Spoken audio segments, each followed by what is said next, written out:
Hello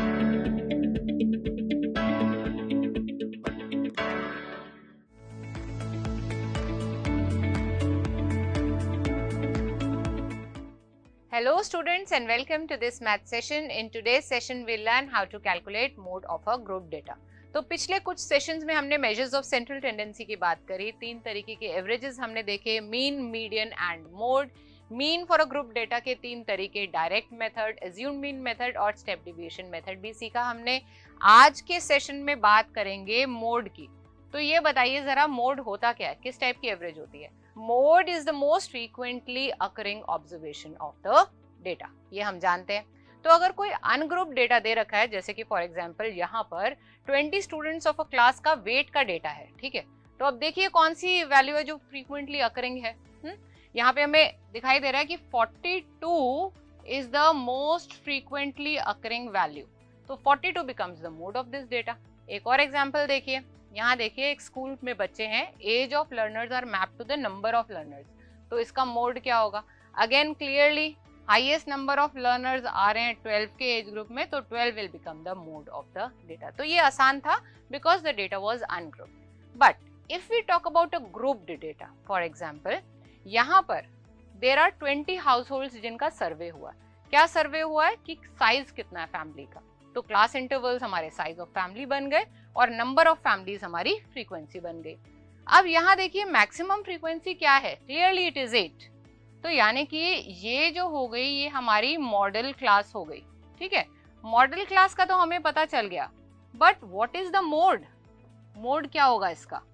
3 to 5 के बीच में mode भी तो निकालना है, तो मोड के डेरिवेशन को आज हम इस सेशन में समझने वाले हैं। तो इसको देखते हैं ग्राफिकल तरीके से कैसे रिप्रेजेंट करते हैं।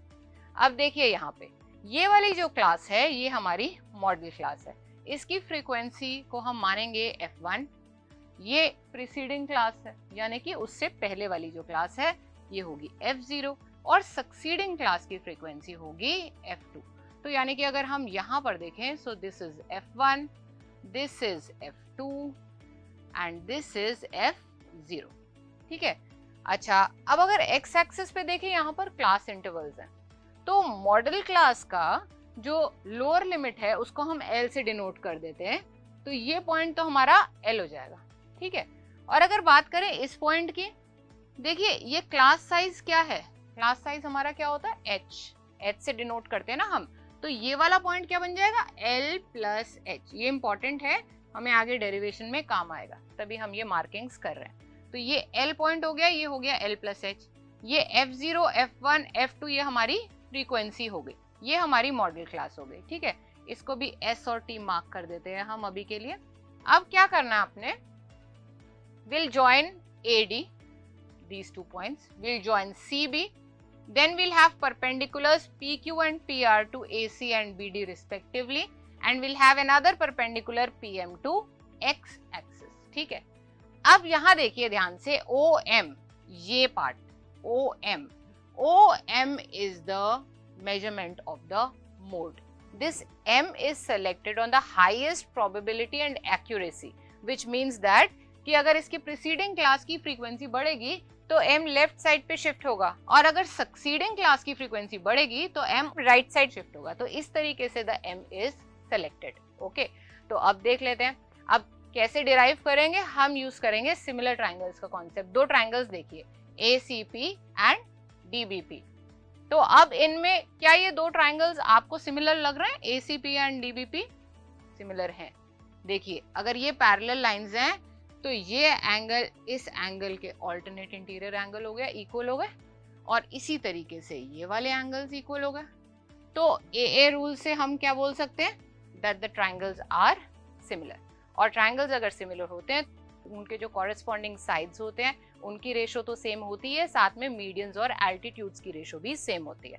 तो हमने यहाँ पे लिखा AC upon BD equal to PQ upon PR। अब देखते हैं आगे AC क्या है, what is AC? AC is AS minus CS। देखिए ध्यान से, AC is AS minus CS। उसी तरीके से BD को विजुअलाइज करिए, ठीक है, वो BT माइनस DT हो जाएगा, आपने वो लिख दिया। और PQ और PR क्या है, यहाँ पे एक्स एक्सिस पे देखिए SM और MT हो गए, तो ये लिख दिया आपने। ठीक है। तो अब ये अगर आप SM की बात करेंगे तो SM एक्चुअली क्या है, OM माइनस OS। सो जो भी हम यहाँ पर ऑब्जर्व कर रहे हैं वो हम अपनी डेरिवेशन में लिखते चले जाएं। इसी तरीके से MT जो है वो OT माइनस OM हो जाता है, ठीक है। तो इसी तरीके से x एक्सिस पे देख लिया, यहाँ हमने y एक्सिस पे देख लिया।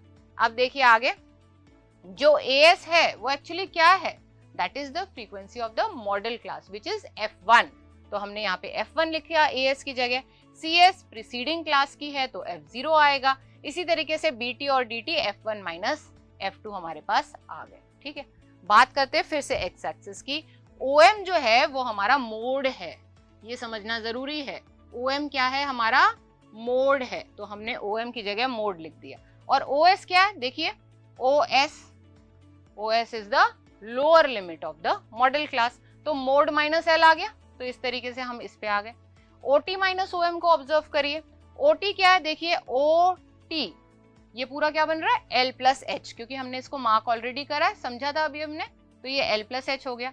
Minus OM is the mode, तो L plus H minus mode. इसको ध्यान से देखिए, क्योंकि अगर हमें ये समझ में आ गया आगे की डेरिवेशन में सिर्फ कैलकुलेशंस ही है ना। तो देखिए अब हमने क्रॉस मल्टीप्लाई किया, इसको ऊपर लिया, इसको नीचे, और similarly on the right side हमने ऐसे कर लिया, ठीक है। हमारे पास ये आ गया। आगे हमें क्या करना है, both the sides will add 1 को ऐड कर देंगे, क्योंकि इक्वल क्वांटिटीज है उसमें हम इक्वल क्वांटिटी ऐड कर सकते हैं, ठीक है। तो वी हैव एडेड 1। इसको कैलकुलेट करिएगा, मोड माइनस L को LCM यहाँ पे लेंगे, F1 माइनस F0 को LCM यहाँ पे लेंगे, और कुछ इस तरीके से हमारे पास आ जाएगा, ठीक है। You understand these calculations. इसको फर्दर सॉल्व करिए, मोड माइनस मोड यहाँ से कट जाएगा, यहाँ पे L माइनस L भी खत्म हो रहा है, ठीक है। तो इसको अगर हम फर्दर लेके जाते हैं तो हमारे पास ऊपर तो यहाँ पे रह गया H, और नीचे आ गया है मोड माइनस L, और यहाँ ऊपर क्या है 2F1 minus F0 minus F2, और नीचे क्या F1 माइनस F0। तो इस तरीके से हमने इसको अरेंज कर लिया। अब क्योंकि मुझे मोड निकालना है तो इसकी प्लेसमेंट थोड़ी हम शिफ्ट कर देते हैं, इसको ऊपर ले जाते हैं अगेन क्रॉस मल्टीप्लाई से, मोड माइनस L, H को नीचे ले आते हैं, एंड सिमिलरली इधर के लिए भी F1 माइनस F0 इधर कर लेते हैं, और 2F1 minus F0 minus F2। इसको फर्दर सॉल्व करेंगे तो हमारे पास आ जाएगा, H को उधर ले जाएंगे तो mode minus L is equal to F1 minus F0 2F1 minus F0 minus F2 into H, ठीक है। H उधर चला गया। फाइनल स्टेप में हमारा मोड का डेरिवेशन आ गया, हमने एक फॉर्मूला डिराइव कर लिया जो कि है mode is equal to L plus F1 minus F0 2F1 minus F0 minus F2 multiplied by H। इसको समझिए, ये अब आपको याद रखना है, ठीक है ना। तो यहाँ पर L क्या है, lower limit of the model class, F1 क्या है, frequency of the model class, F0 is the frequency of the preceding class, okay, and F2 is the frequency of the succeeding class to the model class. और what is H? H is the class size of the class interval, ठीक है। तो इस तरीके से this formula we have derived using the graphical method and the calculation, okay. Now see this, अब एक वही उसी पे आ गए हम क्वेश्चन पे कि हमारे 20 हाउस होल्ड हैं, नंबर ऑफ फैमिलीज हैं, साइज ऑफ फैमिली दे रखी है, और मोड निकालना है डेटा का। कैसे निकालेंगे, अब तो फॉर्मूला है हमारे पास, तो फॉर्मूला लिख दीजिए, ठीक है। अच्छा, मॉडल क्लास हमें पता है, तो मॉडल क्लास पता है तो L पता है हमें। L क्या है, यहाँ पे देखिए L is the lower limit of the model class, तो वो हो जाएगी 3, ठीक है। F1 बताइए क्या है, 8 हो गया, F0 is 7 and F2 is 2, ठीक है। और H की बात करें तो H क्या है, क्लास साइज क्या है हमारा 1 2 3 3 2 5 दैट इज 2, ठीक है। Upper limit minus lower limit से हमारा क्लास साइज आ जाता है। तो चलिए इन सब वैल्यूज को डाल देते हैं, 3 plus 8 minus 7 2 8 16 16 minus 7 minus 2 and multiplied by 2, ठीक है ना। करिए आप भी कैलकुलेट करिए मेरे साथ, 16 माइनस 9 हमारे पास 7 हो जाएगा, मल्टीप्लाई बाय 2, तो 3 प्लस 2 बाय 7, इसको फर्दर सॉल्व करके हमारे पास आएगा 21 + 2 विच इज 23 अपॉन में 7। ठीक है, तो इसको आप देखिए 7 3s are 21, 20, 3.28 will be the mode of this data। ठीक है, तो 3.28 आंसर आ गया आपका मोड का। अब इस डेरिवेशन को अपने आप भी करना है आपने नोटबुक में।